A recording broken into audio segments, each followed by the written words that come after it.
은혜 받으신 하나님의 말씀은 마태복음 5장 8절 말씀입니다.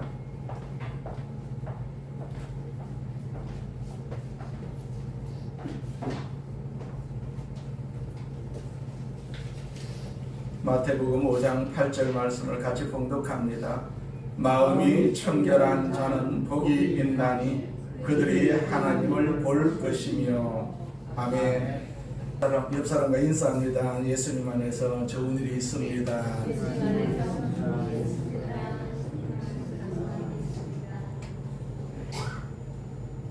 자, 우리 앞에 있는 선포 세 번 우리 같이 선포합니다. 나는 하늘의 복 땅의 복을 받았습니다. 나는 하늘의 복 땅의 복을 받았습니다. 나는 하늘의 복 땅의 복을 받았습니다. 아멘. 전능하신 하나님 아버지 감사합니다. 우리 가운데 함께 하시는 성령님께서 우리에게 은혜를 주시고 우리를 축복하심을 감사합니다. 이 시간에 주님의 은혜가 넘치게 하여 주셔서 그 은혜에 감사하는 귀한 시간 되게 하여 주시옵소서. 우리를 구원하여 주시고 지금까지 인도하신 하나님 아버지, 앞으로도 계속해서 우리가 어디에서 무엇을 하든지 간에 함께해 주시고 인도하여 주셔서 주님 앞에 끝까지 영광을 돌리는 귀한 도구로 서게 하여 주옵소서. 함께 하심을 감사하며 예수님의 이름으로 기도드립니다. 아멘. 마태복음 5장 8절 말씀을 가지고 마음이 청결한 자의 복이라는 제목으로 같이 은혜를 나누고자 합니다. 그 조선 말기에 한 청년이 있었어요.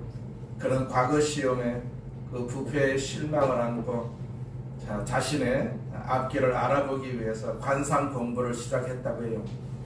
거울을 보며 자기 얼굴을 뜯어보니까 아무리 봐도 복이라고는 한 점도 없는 천하고 가난한 그런 상이었어요. 깊은 절망에 빠진 그 청년은 그 관상학의 고전인 마이상서의 마지막 구절에서 발길을 멈추게 됩니다. 관상은 신상만 못하고 신상은 심상만 못하다, 그런 말이었어요. 즉 얼굴 잘생긴 관상은 몸 좋은 신상만 못하고 몸 좋은 신상은 마음 좋은 심상만 못하다, 그런 뜻이에요. 자, 이 구절을 읽는 순간 그 청년의 눈이 번쩍 뜨였습니다. 그래, 내 얼굴은 타고난 대로 일지라도 내 마음만큼 내가 마음대로 닦을 수가 있지 않겠는가. 이 청년이 바로 훗날 대한민국 임시 정부를 이끌며 민족의 큰 스승이 된 백범 김구 선생입니다.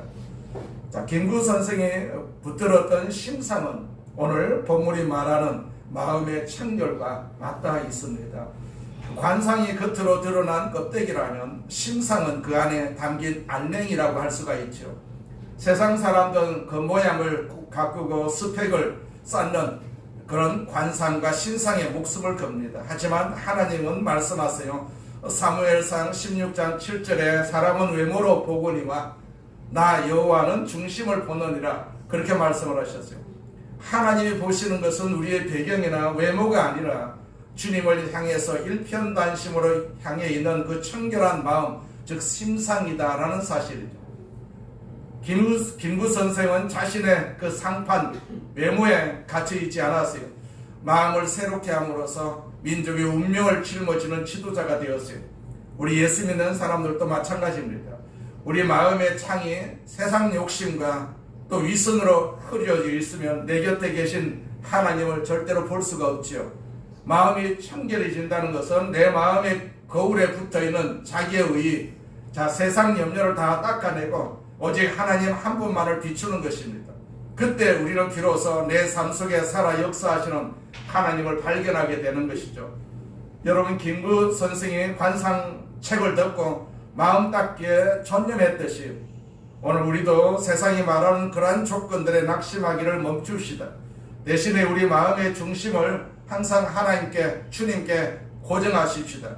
마음이 청결한 자, 즉 심상이 거룩한 자는 복이 있다라고 말씀하셨어요. 그들은 환경 너머에 계시는 하나님을 보게 될 것이고 또 그 하나님이 주시는 힘으로 자신의 운명을 넘어서 세상을 변화시키는 그러한 주인공이 될 것입니다. 자, 김구 선생은 하나님이 나에게 네 소원이 무엇이냐라고 3번을 물으신다면 나는 이렇게 대답을 할 것이다 라고 말했다고 합니다. 그 첫 번째 물음, 내 소원은 대한 독립이고, 두 번째 물음, 내 다음 소원도 우리나라의 독립이고, 세 번째 물음, 내 다음 소원은 우리나라 대한의 완전한 자주 독립이요 라고 답하고, 자신은 그 나라의 문지기가 되어도 좋다고 했던 그 겸손함이 바로 최고의 심상이었던 것이죠. 결국 김구 선생은 외모로 결정된 운명에 순응하는 대신에 마음을 새롭게 함으로써 민족의 지도자라는 새로운 운명을 개척해낸 분이라고 할 수가 있습니다. 오늘 우리가 읽었던 이 본문이 산상수훈의 6번째 복입니다. 만약에 얼굴이 아름다운 자는 복이 있나니라고 시작이 되었다면 얼마나 많은 사람들이 비관했겠습니까? 또 신체가 날씬한 자는 복이 있나니라고 했다면 얼마나 많은 젊은 여인들이 비관을 했겠습니까? 그러나 성경은 다행히 뭐라고 말씀하셨습니까? 마음이 청결한 자는 복이 있나니 그들이 하나님을 볼 것이며 라고 말씀하고 계세요. 그렇기 때문에 오늘부터 우리는 마음을 청결하게 해야 될 줄로 믿습니다.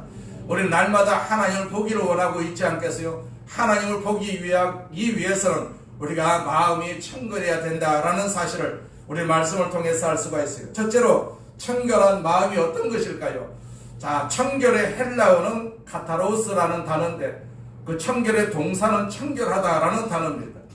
헬라어로 카타리도라는 그런 단어가 사용이 되었어요. 이 단어의 뜻은 깨끗하게 치우다, 또 정화하다, 또 병을 고쳐서 깨끗하게 하다, 그런 뜻을 가지고 있습니다. 그래서 청결이라는 단어는 우선 깨끗해진 마음, 정화된 마음을 뜻합니다. 공동 번역에서는 마음이 깨끗한 사람이라고 번역하고 있어요. 이 말은 무슨 말입니까? 우리 마음이 본래 깨끗하지 못하다는 뜻입니다. 예레미야 선지자는 예레미야서 17장 9절에서 이렇게 말합니다. 쉬운 성경으로 읽어드립니다. 그 어느 것보다도 삐뚤어진 것은 사람의 마음이다. 사람의 마음은 심히 악하기 때문에 아무도 그 속을 알 수가 없다. 그렇게 기록을 하고 있어요. 우리 마음이 삐뚤어져 있다라고 성경은 진단하고 있어요. 마음이 심히 악하다. 죄송하지만 우리 마음이 더 거짓되고 더 부패하다는 것입니다. 원래 인간의 마음이 그렇다는 얘기죠. 우리가 얼마나 거짓말을 잘합니까? 거짓말 세상 속에서 우리가 지금 살고 있지 않겠어요? 우리 마음이 얼마나 많이 부패되어 있겠습니까? 또 예수님은 마태복음 15장 17절 이하에 이렇게 말씀을 하시죠. 입으로 들어가는 것은 모두 뱃속으로 들어갔다가 결국 뒤로 나가는 것을 모르느냐. 그러나 입으로 나오는 것은 마음에서 나온다. 이런 것들이 사람을 더럽게 만든다. 마음에서는 악한 생각, 살인, 간음, 음행, 도둑질, 거짓말, 그리고 비방이 나온다. 이러한 것들이 사람을 더럽게 만드는 것이다. 씻지 않은 손으로 먹는 것이 사람을 더럽히는 것이 아니다. 그런 말씀이 있어요. 그러니까 입으로 들어가는 것이 우리를 더럽히지 않고 마음에서 나오는 것이 우리를 더럽힌다라는 사실이죠. 마음에서 나오는 것은 악한 생각이라고 했어요. 살인과 간음과 음란과 도둑질과 거짓 증거와 비방이다. 그렇게 말씀하고 있어요. 우리 마음이 더럽습니다. 우리가 손을 아무리 씻은들 무슨 소용이 있겠습니까? 손을 씻은들 마음이 씻겨지겠습니까? 자, 우리는 우리가 사는 주변 환경이 많이 오염되어 있다는 것을 압니다. 그러나 이 환경 오염보다도 더 심각한 문제는 마음의 오염입니다. 마음의 오염. 최근에 내 마음이 너무 더럽혀져 있다. 옛날보다 내가 순전하지 못하다. 이런 사실을 느껴보신 적이 있습니까? 그래서 심각하게 고민하고 아파한 적이 있습니까? 마음이 청결한 자는 복이 있나니라고 했어요. 청결한 마음은 깨끗해진 마음입니다. 정화된 마음을 뜻합니다. 이 마음은 결론적으로 하나님을 향한 마음이거든요. 우리는 세상을 향한 마음이 아니라 하나님을 향한 마음을 가져야 됩니다. 내가 하나님과 멀어져 있다. 그러면 깨끗하지 않은 마음이라고 할 수가 있죠. 이 청결이라는 단어는 섞이지 않은 마음으로도 정의할 수가 있어요. 그러니까 그 마음의 동기가 순수한 것을 가리킵니다. 그 기독교 실존주의의 철학자 키엘 케고르는 청결한 마음을 정의하기를 이렇게 정의했습니다. 이것은 우리의 의지가 한 대상을 향해서 온전히 들여진 마음이다. 그렇게 정의했어요. 우리 마음이 나누어지게 되면 마음이 부산해질 수밖에 없고 그것이 계속되면 흩어질 수밖에 없고 거기에 부패가 싹들 수밖에 없을 것입니다. 그래서 키엘케고르는 청결한 마음에 대해서 마음의 단일성, 하나된 마음, 한 대상을 향해서 드려진 마음이다, 그렇게 정의하고 있어요. 우리가 아무리 세상에 좋은 것을 얻고 어떤 성공을 위해서 노력한들 우리는 청결한 마음을 유지할 수가 없는 것이죠. 청결한 마음은 하나님을 향한 마음이 되어야만이 우리가 청결한 마음을 가질 수가 있는 것이죠. 예레미야서 32장 39절에 보면 하나님께서 이런 약속을 하셨어요. 내가 그들에게 한 마음과 길을 주어 그들이 언제나 참 마음으로 나만을 경외하며 자기들 뿐 아니라 그 자손들까지도 복을 받게 만들겠다, 그렇게 말씀을 하셨어요. 청결한 마음이 얼마나 중요한지를 우리가 충분히 알 수가 있지 않겠어요? 하나님을 향해서 나누어지지 않은 마음, 하나님을 향한 거룩한 목적, 그리고 그 거룩한 존재를 향해서 온전히 드려진 그 마음, 이것은 얼마나 귀한 마음일까요? 그래서 시편 기자는 119편 2절에서 이렇게 고백합니다. 전심으로 여호와를 구하는 자는 복이 있다, 그렇게 말씀을 하셨어요. 우리 주 예수 그리스도를 보십시오. 죽음 앞에서도 아버지의 뜻을 받들면서 그 뜻 앞에 전폭적으로 복종하셨던 그리스도의 마음을 생각해 보세요. 히브리서 7장 26절 말씀합니다. 이런 대제사장은 거룩하고 흠이 없고 더럽혀지지 않았으며 죄인들이 미치지 못하는 하늘에 계심으로 우리에게 없어서는 안 될 뿐이시다, 그렇게 말씀하셨어요. 이분이 누구십니까? 바로 예수님이십니다. 이 청결한 마음이 바로 그리스도 예수의 마음인 것입니다. 이 마음을 우리가 품어야 되죠. 예수 믿으면서 우리가 불결한 마음, 거짓된 마음을 품어서는 안 되지 않겠어요? 자, 이 마음을 달라고, 청결한 마음을 달라고 우리는 늘 기도하시기를 주의 이름으로 축원을 드립니다. 둘째로, 왜 우리는 청결한 마음을 가져야 합니까? 다시 본문을 봅니다. 마음이 청결한 자는 복이 있나니 그들이 하나님을 볼 것이며, 여기서 강조된 것은 그들이라는 단어입니다. 그들만이 누굽니까? 마음이 청결한 사람들만이 라는 뜻이죠. 그들만이 하나님을 볼 것이다 라는 사실입니다. 그들이 어느 날 하나님을 뵙게 될 것입니다. 청결한 마음이 왜 중요합니까? 청결한 마음은 마지막 날 주님을 만날 준비를 갖춰주기 때문에 그러하다라는 얘기입니다. 히브리서 12장 14절을 보면 이런 말씀이 있어요. 거룩함을 따르라. 이것이 없이는 아무도 주를 보지 못하리라. 그렇게 말씀하고 있어요. 우리는 어느 날 주님 앞에 다 서야 되지 않겠어요? 그분은 거룩하신다라고 말씀하셨어요. 그분 앞에 서서 그분을 뵙는다는 것은요, 굉장히 두려운 일이라는 사실을 우리는 구약을 통해서도 충분히 알 수가 있지 않겠어요? 출애굽기 33장 20절에 보니까 또 이르시되 네가 내 얼굴을 보지 못하리니 나를 보고 살 자가 없음이니라, 그렇게 말씀하셨어요. 출애굽기 19장 21절에는 여호와께서 모세에게 이르시되 내려가서 백성을 경고하라. 백성이 밀고 들어와 나 여호와에게로 와서 보려고 하다가 많이 죽을까 하노라, 그런 말씀이 있습니다. 실제로 우리가 구약 성경에 보면 하나님을 뵈려고 시도하다가 죽은 사람들이 굉장히 많아요. 블레셋에 빼앗겼던 언약궤가 돌아왔을 때 호기심에 궤안을 들여보다가 수많은 사람들이 죽임을 당했어요. 사무엘상 6장 19절 보니까 베셈에서 사람들이 여호와의 궤를 들여다본 까닭에 그들을 치사 5만 70명을 죽이신지라, 그런 말씀이 있습니다. 다윗 왕이 언약궤를 옮길 때 그 수레가 흔들리자 궤를 붙잡았다가 그 자리에서 즉사한 사건도 있었어요. 사무엘하 6장 6절과 7절에 우사가 손을 들어 하나님의 궤를 붙들었더니 여호와 하나님이 우사가 잘못함으로 말미암아 진노하사 그를 그곳에서 치시니 그가 거기 하나님의 궤 곁에서 죽으니라, 그렇게 말씀하고 있어요. 아론의 아들들인 제사장들이 하나님이 명령하지 않은 다른 불을 담아다가 이렇게 나아갔다가 불이 나와서 그들을 삼켰어요. 레위기 10장 2절에 보니까 여호와 앞에서 불이 나와 그들을 삼킴에 그들이 여호와 앞에서 죽은지라, 그렇게 말씀하고 있어요. 그들이 다 여호와 앞에서 죽었어요. 여호와 앞에서 죽었어요. 거짓된 그런 마음을 가지고 있었기 때문에, 청결한 마음을 가지지 못했기 때문에 그들은 여호와 앞에서 다 죽었던 그런 사례들이 기록이 되어 있습니다. 절대로 거룩하신 하나님 앞에 내가 선다는 것은 실로 두려운 일이 아닐 수가 없습니다. 그런데 어느 날 그분 앞에 내가 서야 됩니다. 그분 앞에 담대히 서려면, 그분 앞에 부끄러움 없이 서려면 무엇보다도 중요한 것은 거룩한 마음입니다. 거룩함. 깨끗해야 됩니다. 청결해야 됩니다. 그래야 우리가 하나님 앞에 설 수가 있거든요. 더러운 마음을 가지고 어떻게 우리가 하나님 앞에 설 수가 있겠습니까? 깨끗한 마음을 가지시기를 바랍니다. 그러나 이 말씀이 미래만 이야기한 것이 아니라고 생각합니다. 동시에 현재적인 적용의 중요성도 충분히 가지고 있어요. 왜 우리가 청결한 마음이 중요합니까? 지금 여기서 우리가 이 세상에서 주님과 교제하기 위해서라도 이 청결한 마음이 중요합니다. 사도 베드로는 베드로전서 1장 15절과 16절에서 이렇게 말합니다. 오직 너희를 부르신 거룩한 이처럼 너희도 모든 행실에 거룩한 자가 되라. 기록되었으되 내가 거룩하니 너희도 거룩할지어다 하셨느니라. 그렇게 말씀하고 있어요. 우리 삶 전체에서 거룩함을 나타내는 자가 되라는 것이죠. 우리 주님의 속성 가운데서 가장 중요한 한 가지 속성이 바로 이 거룩함의 속성이잖아요. 자, 하나님은 어떤 분이십니까? 하나님은 거룩한 분이세요.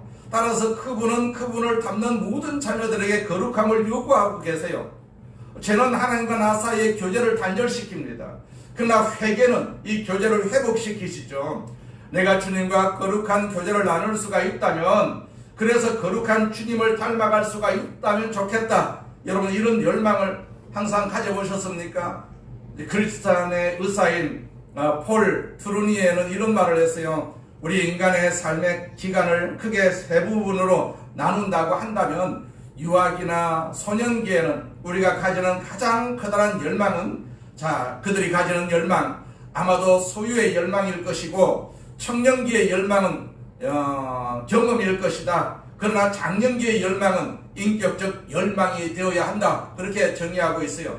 자, 어린아이들을 보면 자꾸 무엇이 그들을 가장 강렬하게 지배하고 있습니까? 갖는 것이죠. 갖는 것. 이것도 갖고 저것도 갖고 싶어 합니다. 이건 내 거야 라면서 소유의식이 굉장히 강합니다. 아이들만 그렇습니까? 장년이 되어서도 아직도 소유에 집착해서 해방되지 못하고 있다면 내 인생은 아직도 유아기적인 상태에 고착되어 있다라고 밖에 할 수 없을 것입니다.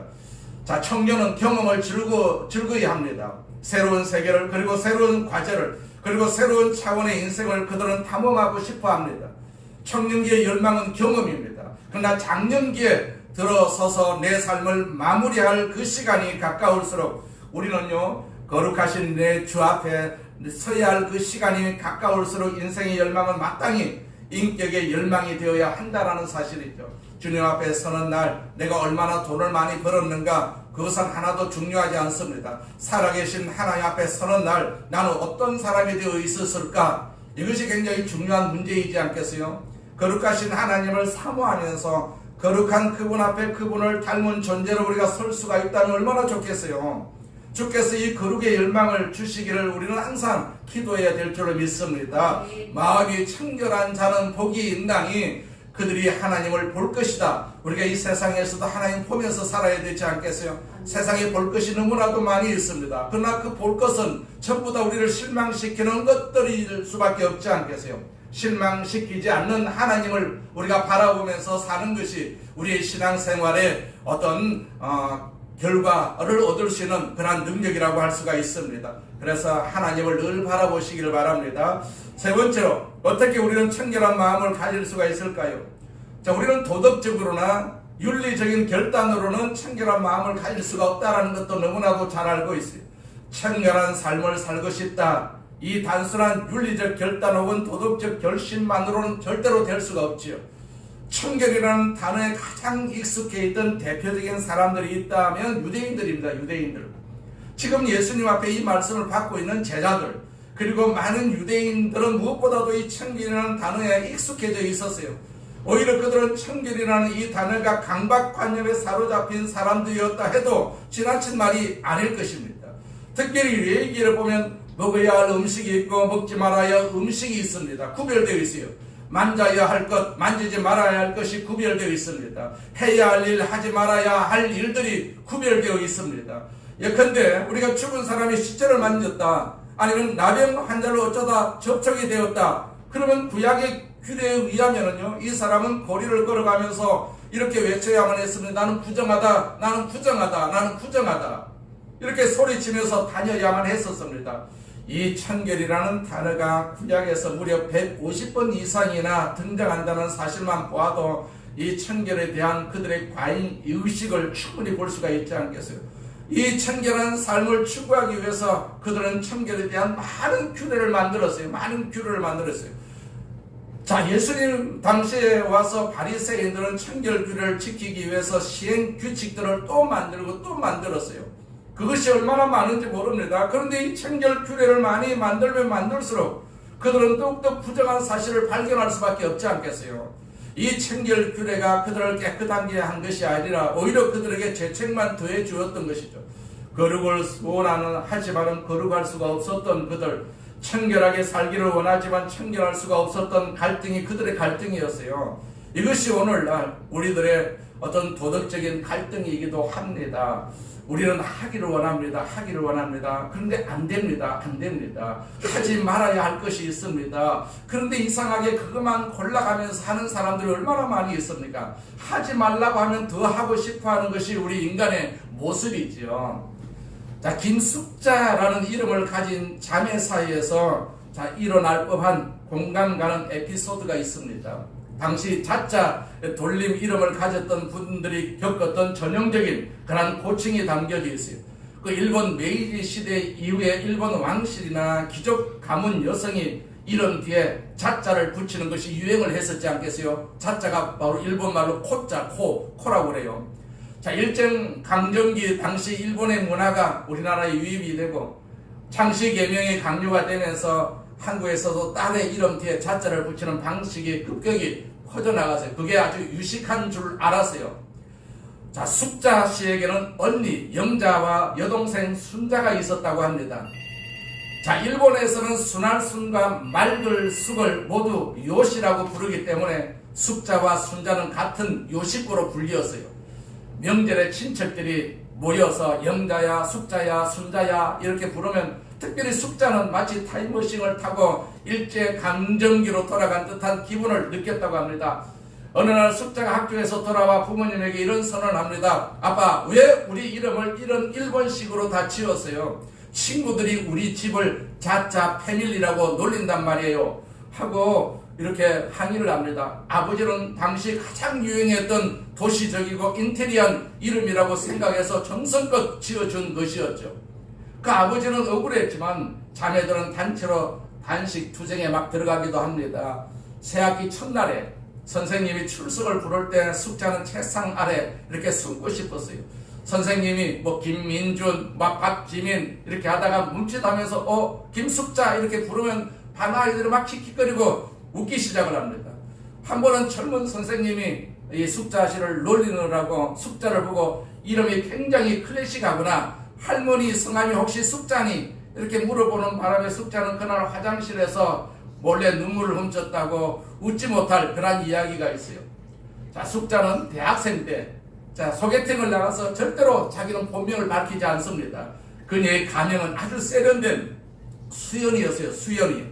자, 분위기가 익을 무렵 하필은 그 근처를 지나가던 고향 친구가 그를 발견하고 크게 외쳤어요. 이 김숙자, 너 여기서 뭐해? 소개팅 남자의 상대방이 그 동공이 지진난 것처럼 흔들리는 것을 보고 이 숙자는 그 길로 가방을 싸서 도망치던 나왔고 그날 이후에 바로 법원 행정처에 개명 신청서를 썼다고 합니다. 결국 숙자와 자매들은요 서로의 이름을 현대화하기 위해서 머리를 맞대었습니다. 자만 빼는 것이 아니라 각자의 이미지에 맞는 이름을 투표로 결정을 합니다. 그래서 영자는 은영으로, 숙자는 지숙으로, 순자는 서연으로 이렇게 개명 허가가 떨어지는 날 세 자매는 이름이 적힌 케이크를 사가지고 자자 자매 장례식이다. 또 새 인생 축하 파티를 열었다고 합니다. 그들에게는 새로운 이름으로 새로운 피조물이 된 것이죠. 자, 내 이름을 숙자라고 부르지 말라고 하는 사람들이 더 부르는 것을 볼 수가 있어요. 그 나중에는 그 이름이 나에게 저주가 되는 느낌을 받을 수밖에 없지 않겠어요. 우리 기독교는 단순한 도덕의 지식을 전달하는 종교가 아닙니다. 우리는 해야 할 것을 알고 있습니다. 또 하지 말아야 할 것도 알고 있습니다. 그러나 그렇게 살 수 있는 도덕적 능력이 우리 안에 주어져 있지 않아요. 결단만으로는 가능하지 않습니다. 어떻게 하면 이 청결한 마음을 가질 수가 있을까요? 성경은 대답을 합니다. 그것은 믿음의 결단에 의해서 하나님의 선물로 주어지는 것이다. 그렇게 말씀하고 있어요. 내가 믿음으로 주 앞에 서서 예수 그리스도를 의지할 때 위로부터 하나님은 청결한 마음을 선물로 주신다라는 사실입니다.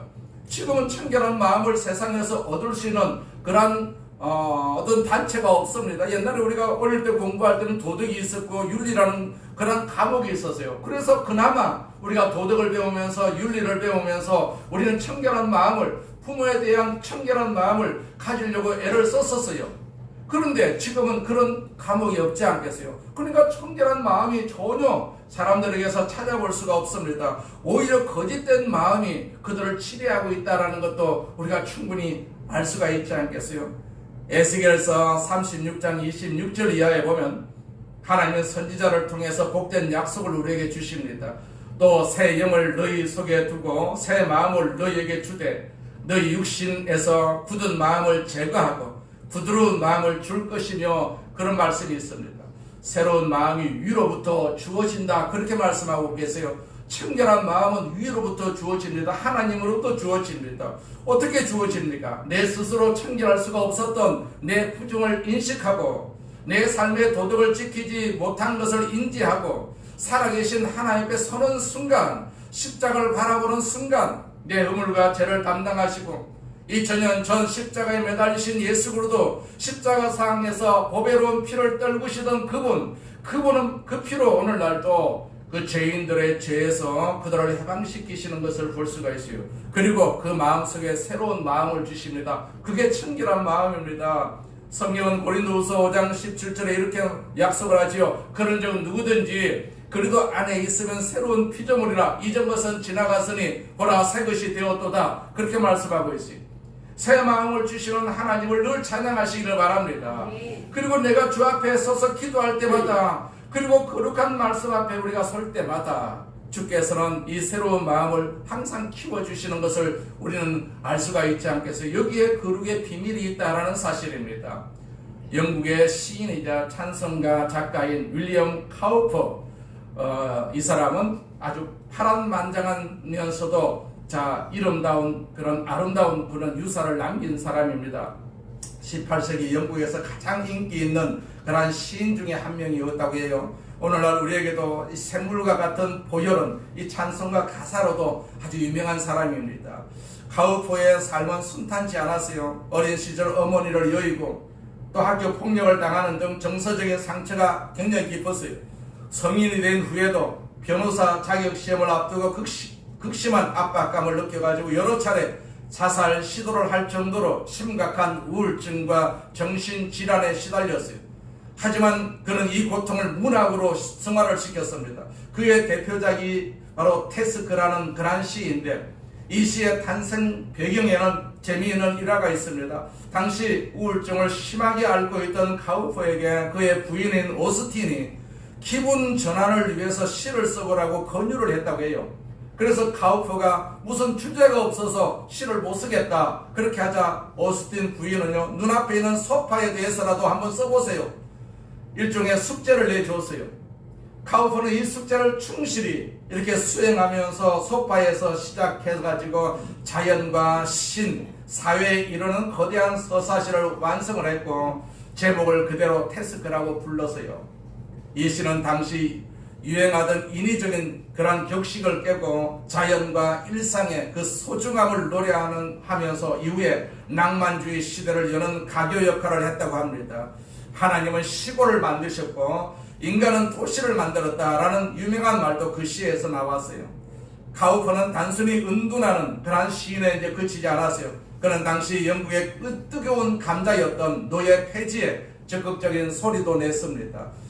그의 시들은요, 윌리엄 윌버포스 같은 정치인들에게도 영감을 주었고 노예 무역의 잔혹함을 대중에게 알리는데 큰 역할을 했던 사람입니다.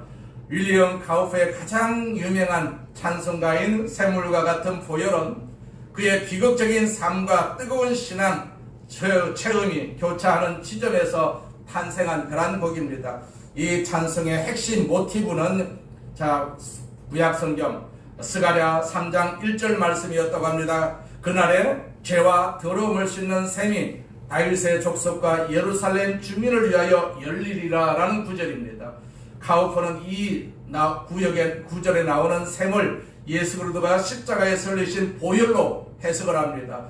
아무리 씻어도 지워지지 않는 자신의 죄책감과 또 정신적 그런 고통이 오직 그 샘물에 잠길 때만 정결해질 수가 있다라는 간절함을 담았어요. 그래서 카우퍼는 가사 속에 단순히 피라고 표현하지 않고 샘물이라는 그런 표현을 사용합니다. 샘물은 마르지 않고 계속해서 솟아나지 않겠어요. 즉 예수의 보혈은 단 한 번의 사건으로 끝나는 것이 아니라 언제든 누구에게나 열려있는 무한한 용서를 상징하지요. 그 가사 중에 저 도적 같은 이 몸도 죄씻기 원하네 라는 구절이 있지 않겠어요. 이 구절은 십자가 위에서 구원받은 강도를 언급하면서 자신처럼 소망 없는 사람도 구원받을 수가 있음을 고백하는 그러한 구절이죠. 우리가 자주 부르는 찬송가 258장이 바로 그 노래라고 할 수가 있는 것이죠. 샘물과 같은 보혈은 주님의 피로다. 보혈의 죄를 씻으면 정하게 되겠네. 4절에 보니까 날 정케 하신 피곤이 그 사랑 한없네. 살 동안 받는 사랑을 늘 찬송하겠네. 5절에 이후에 천국 올라가 더 좋은 노래로 날 구속하신 은혜를 늘 하겠네. 그렇게 찬송시가 기록이 되어 있어요. 우리 스스로는 마음을 깨끗할 수가 없습니다. 오직 성령께서 우리 마음의 찢기기를 태워주시고 예수님의 보혈로 덮어주실 때만 우리는 경건해질 수가 있고 우리가 청결해질 수가 있습니다. 주님, 내 마음의 시력을 가로막는 위선과 욕심을 씻어 주시옵소서. 우리는 그렇게 기도하면서 나아가야 될 줄로 믿습니다. 주님께서 청결한 마음을 우리에게 주시기를 늘 기도하시기를 바랍니다. 그리고 이 마음을 주신 주님을 흠모하시기를 바랍니다. 주께서 우리에게 거룩을 이루어 나가시는 그 놀라운 역사를 늘 경험해 보시기를 바랍니다. 그리고 어느 날 우리가 주님 앞에 부끄러움 없이 담대하게 서실 그 날을 항상 바라보시길 바랍니다. 내가 깨끗해야만이, 내가 청결해야만이 하나님을 볼 수가 있지 않겠어요? 이 세상에서도 우리는 주님을 충분히 볼 수가 있습니다. 예배를 통해서 하나님 일상을 통해서 항상 주님을 볼 수가 있는데 그 볼 수 있는 눈과 그 마음이 바로 청결한 마음이다라는 사실을 우리는 성경을 통해서 알 수가 있어요. 그렇기 때문에 늘 청결한 마음을 유지를 하셔서 하나님으로부터 복을 받고 또 이 세상에서 우리가 하나님을 보는 축복을 누리시기를 바랍니다. 우리가 신앙생활하는 것은 날마다 주님 보기를 원하고 계시지 우리가 그렇게 알고 있지 않겠어요? 그렇기 때문에 우리가 주님 앞에 서는 것입니다. 주님 보기 싫으면 우리가 신앙생활을 할 수가 없는 것이요. 주님 보고 싶으니까 우리가 신앙생활을 하는 것 아니겠어요? 그래서 주님을 항상 보고자 하는 그런 마음, 자, 마음이 청결한 자는 복이 있나니 그들이 다 하나님을 볼 것이다. 그렇게 말씀하고 있어요. 쉬운 성경에는요, 마음이 깨끗한 사람은 행복하다. 그들은 하나님을 볼 것이다. 그렇게 말씀하고 있어요. 우리 모두가 다 하나님을 보는 축복을 누리시기를 바랍니다. 늘 깨끗한 마음을 유지하시기를 바랍니다. 세상은 자꾸 더러운 것을 우리에게 다 가져다 주지 않겠어요? 그렇기 때문에 교회가 어려움을 당할 수밖에 없는 것입니다. 교회가 청결한 마음을 가지게 되면 세상 사람들은 다 불결한 마음을 가졌는데 교회만 청결한 마음을 가지고 있으면 안 되니까 교회를 이렇게 불편하게 만들고 교회를 핍박하고 교회를 곤란하게 만드는 그러한 작업을 하는 것을 볼 수가 있어요. 우리는 다 세상 사람들과 달리 구별된 그런 하나님의 백성이기 때문에 하나님을 원하시고 또 하나님을 볼 수 있는 그런 청결한 마음을 달라고 우리는 늘 기도해야 될 줄로 믿습니다. 전능하신 하나님 아버지 감사합니다. 우리 가운데 함께 계시는 하나님, 오늘 이 자리에 오셔서 우리 마음을 주관하시고 우리에게 역사하심을 감사합니다. 우리가 말씀대로 청결한 마음을 가져서 날마다 주님을 보는 그런 복이 있게 하여 주시옵소서. 예수님의 이름으로 기도드립니다. 아멘. 우리 말씀을 생각하시면서 하나님 청결한 마음을 우리에게 주시옵소서. 주님의 보혈이 내 마음에 임하여 주시옵소서. 그 보혈로 말미암아서 주님 앞에 바로 서기를 원합니다. 천국 가기를 원합니다. 천국에서 또 주님을 뵙기를 원합니다. 이런 믿음을 가지고 우리 통성으로 한번 기도하겠습니다. 할렐루야. 전능하신 하나님 아버지 감사합니다. 하나님 아버지 영광을 받으시옵소서. 영광을 받으시옵소서.